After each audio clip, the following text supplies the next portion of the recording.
ಈ ರಾಮ್ಗೆ ಕೊಡೋದು ಹಣ ಇಲ್ಲ, ನಾಟಕ. ಎಲ್ಲ ಗ್ರಾಮ ಪಂಚಾಯಿತಿಯ ನಿರ್ಣಯದ ಮೇಲೆ ಆಗ್ತದೆ. ಆದರೆ ಇವರು ದಿಲ್ಲಿಯಿಂದ ಬರಬೇಕು. ಅಲ್ಲದೆ 9% ಅಡ್ಮಿನಿಸ್ಟ್ರೇಷನ್ ಕಾಸ್ಟ್ ಹೆಚ್ಚು ಮಾಡಿದ್ದಾರೆ ಕೇಂದ್ರ ಸರ್ಕಾರ.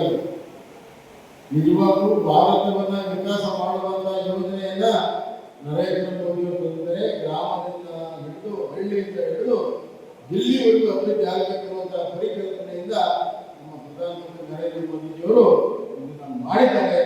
ಇದಕ್ಕೆ ಎಲ್ಲ ಗ್ರಾಮ ಪಂಚಾಯತಿಗಳು ಸಪೋರ್ಟ್ ಮಾಡಬೇಕು. ಆ ತರದ ಒಂದು ಪ್ರಚಾರ ಮತ್ತು ನಿರ್ಣಯವನ್ನ ಪ್ರತಿಯೊಂದು ಗ್ರಾಮದಲ್ಲಿ ಮತ್ತು ಗ್ರಾಮ ಪಂಚಾಯತಿಯಲ್ಲಿ ಸದಸ್ಯರು ತಿಳಿದಿದ್ದರೂ ಕೂಡ ನೀವು ಪ್ರತ್ಯೇಕವಾಗಿ ಸೇರಿ ಈ ನಿರ್ಣಯಗಳನ್ನ ಮಾಡಿ ಭಾರತೀಯ ಜನತಾ ಪಕ್ಷದ ಪ್ರತಿಯೊಬ್ಬ ಕಾರ್ಯಕರ್ತರು ಕೂಡ ಒಬ್ಬೊಬ್ಬ ಕಾರ್ಯಕರ್ತ ಕನಿಷ್ಠ 10 ಗ್ರಾಮಗಳಲ್ಲಿ ಈ ಪ್ರಚಾರವನ್ನು ಮಾಡುವಂತಹ ಸಂಕಲ್ಪವನ್ನು ಮಾಡಿ ಪ್ರತಿಯೊಂದು ಗ್ರಾಮಕ್ಕೆ ಹೋಗಿ ಎಲ್ಲರೂ ಸೇರಿಸಿ ಇದರ ವಿಚಾರಗಳನ್ನ ಕಾನೂನನ್ನ ಬಹಳ ಸ್ಪಷ್ಟವಾಗಿ ಹೇಳಿ ಮನವರಿಕೆಯನ್ನು ಮಾಡಿಕೊಡಬೇಕು. ಈ ಯೋಜನೆ ಬಂದರೆ ಮಾತ್ರ ಗ್ರಾಮ ರಾಜ್ಯ ಗ್ರಾಮ ಸುರಾಜ್ಯ. ಗಾಂಧೀಜಿ ಹೆಸರು ಬಗ್ಗೆ ಮಾತಾಡ್ತಾರೆ. ಗಾಂಧೀಜಿ ಬೇರೆ ಎಲ್ಲ ರಾಮ ಬೇರೆ. ಗಾಂಧೀಜಿಯ ಆಗಮನದಲ್ಲಿ ರಾಮ ಇದ್ದಾರೆ. ಅವರ ಕೊನೆಯ ವಿಚಾರವನ್ನು ಕೂಡ ಹೇ ರಾಮ ಅಂತ ನಾವು ಹಾಕೊಂಡು ರಾಮರಾಜ್ಯ ಎರಡು ಒಂದೇ.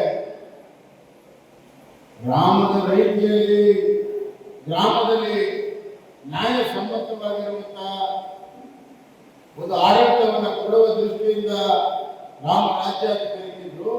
ಅದೇ ರಾಮರಾಜ್ಯವನ್ನ ಇವತ್ತಿನ ವಿಬಿಜಿ ರಾಜಿ ಕರ್ನಾಟಕದಲ್ಲಿ ಅಷ್ಟೇ ಅಲ್ಲ, ಭಾರತದಲ್ಲಿ ರಾಮರಾಜ್ಯವನ್ನ ಸ್ಥಾಪನೆ ಮಾಡುವ ಸಂಕಲ್ಪ ನರೇಂದ್ರ ಮೋದಿ ಅವರು ಮಾಡಿದ್ದಾರೆ ಅಂತ ಮಾತನಾಡುತ್ತಿದ್ದಾರೆ.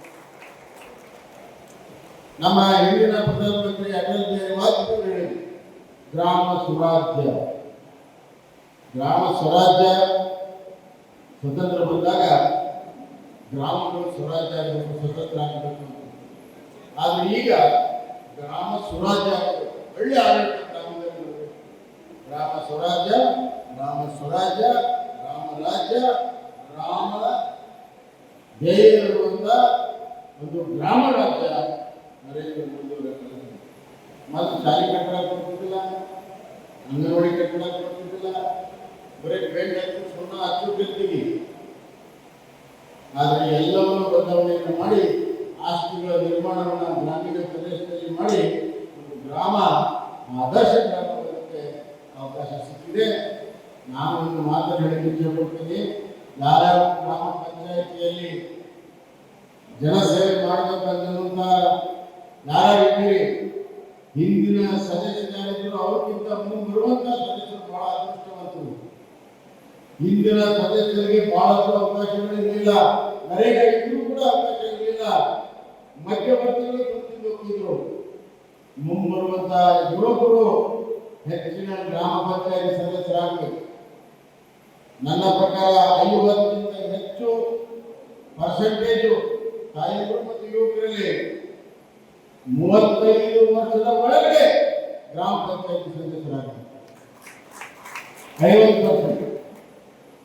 ಹೆಣ್ಮಕ್ಳು ಯುವಕರು 35 ವರ್ಷದ ಒಳಗಡೆ 50% ಸದಸ್ಯರಾಗಬೇಕು. ಆವಾಗ ಒಂದು ನ್ಯಾಯ ನಿಷ್ಠುರಿ ಅಭಿವೃದ್ಧಿ ಪರ ನ್ಯಾಯದ ಪರವಾಗಿರುವಂತಹ ಒಂದು ಗ್ರಾಮ ಸ್ವರಾಜ್ಯದ ಆಡಳಿತ ಗ್ರಾಮದಲ್ಲಿ ಬರುತ್ತದೆ. ಅಂತ ಯುವಕರಿಗೆ, ನಮ್ಮ ಗ್ರಾಮೀಣ ಪ್ರದೇಶದ ಯುವಕರಿಗೆ ಮತ್ತು ತಾಯಂದಿರಿಗೆ ನಾನು ಕರೆಯನ್ನ ಕೊಡ್ತಾ ಇದ್ದೇನೆ. ಈ ವೇದಿಕೆ ಮುಖಾಂತರ ಕರೆಯನ್ನ ಕೊಡ್ತಾ ಇದ್ದೇನೆ. ಈ ಯೋಜನೆ ಸದುಪಯೋಗ ಮಾಡಿಕೊಂಡು ಯಾವ ಗ್ರಾಮ ಪಂಚಾಯಿತಿ ಸದಸ್ಯರು ಕೂಡ ಮಾಡಿರುವಂತಹ ಕೆಲಸವನ್ನ, ಆ ಸಾಧನೆಯನ್ನು ಮಾಡುವಂತಹ ಒಂದು ಸಂಕಲ್ಪವನ್ನ ನೀವು ತೊಡಬೇಕು. ಎಲ್ಲ ಯುವಕರು ಯುವತಿಯರು ದೊಡ್ಡ ಬದಲಾವಣೆಯನ್ನು ಗ್ರಾಮದಲ್ಲಿ ತರಬೇಕು.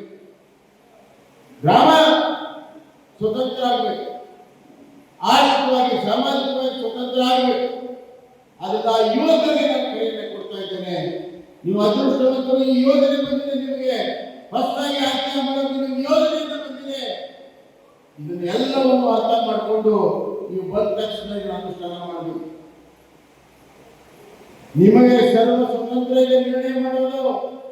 ರಾಜ್ಯ ಸರ್ಕಾರದ ಮೇಲೆ ನಿಮಗೆ ಅವಲಂಬನೆ ಆಗುವ ಅವಶ್ಯಕತೆ ಇಲ್ಲ. ರಾಜ್ಯ ಸರ್ಕಾರದ ಪಾತ್ರವೇ ಇಲ್ಲ. ಆರ್ಟಿಕಲ್ 73 and 74 ಅಮೆಂಡ್ಮೆಂಟ್ ಪ್ರಕಾರ, ಸಂವಿಧಾನದ ತಿದ್ದುಪಡಿ 73, 74 ಪ್ರಕಾರ ಗ್ರಾಮಗಳಿಗೆ ಸಂಪೂರ್ಣ ಗ್ರಾಮ ಪಂಚಾಯತ್ಗಳಿಗೆ ಅಧಿಕಾರ ಇದೆ, ಗ್ರಾಮ ಸಭೆಗೆ ದೊಡ್ಡ ಅಧಿಕಾರ ಇದೆ.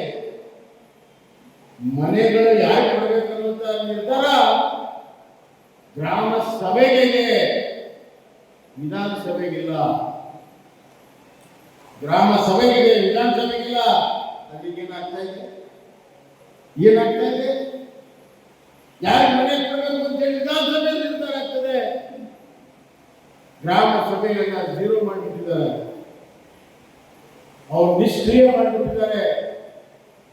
ಗ್ರಾಮ ಸಭೆ ನಗಪಾಲಿಕೆಗಳಾಗಿದೆ, ಗ್ರಾಮ ಪಂಚಾಯತ್ ನಡೆಸಬೇಕಾಗಿದೆ.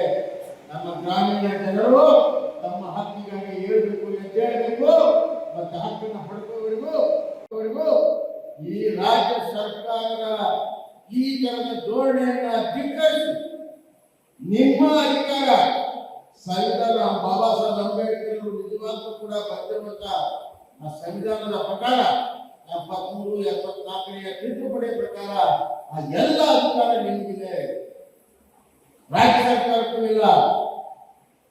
ಆ ಅಧಿಕಾರವನ್ನು ಚಲಾವಣೆಯನ್ನು ಮಾಡಿ ಈ ಯೋಜನೆ ನಮ್ಗೆ ಬೇಕು ಅಂತ ಹೇಳಿ ನಿರ್ಣಯವನ್ನು ಮಾಡಿ ಈ ಯೋಜನೆ ಅನುಷ್ಠಾನ ಮಾಡ್ಕೊಂಡು ಬಂದ್ವಿ. ನೋಡೋಣ ಯಾವ ರಾಜ್ಯ ಸರ್ಕಾರ ನಿಲ್ಲಿಸ್ತದೆ, ನೋಡೋಣ ಯಾವ ರಾಜ್ಯ ಸರ್ಕಾರ ನಿಲ್ಲಿಸ್ತದೆ. ಅವರನ್ನ ಜಿಲ್ಲಾ ಪಂಚಾಯತಿ, ತಾಲೂಕು ಪಂಚಾಯತಿ, ಗ್ರಾಮ ಪಂಚಾಯತಿ ಚುನಾವಣೆಯಲ್ಲಿ ಮನೆ ಕೆಲಸವಂತ ಕೆಲಸವನ್ನ ಈ ರಾಜ್ಯದ ಜನತೆ ಮಾಡ್ತಾರೆ ಸಂಪೂರ್ಣ ವಿಶ್ವಾಸ ಇದೆ. ಇದು ಬರುವಂತಹ ದಿನಗಳಲ್ಲಿ ರಾಜ್ಯದಲ್ಲಿಯೂ ಕೂಡ ಕಾಂಗ್ರೆಸ್ ಸರ್ಕಾರ ಮನೆಗೆ ಹೋಗಿದ್ದಾರೆ.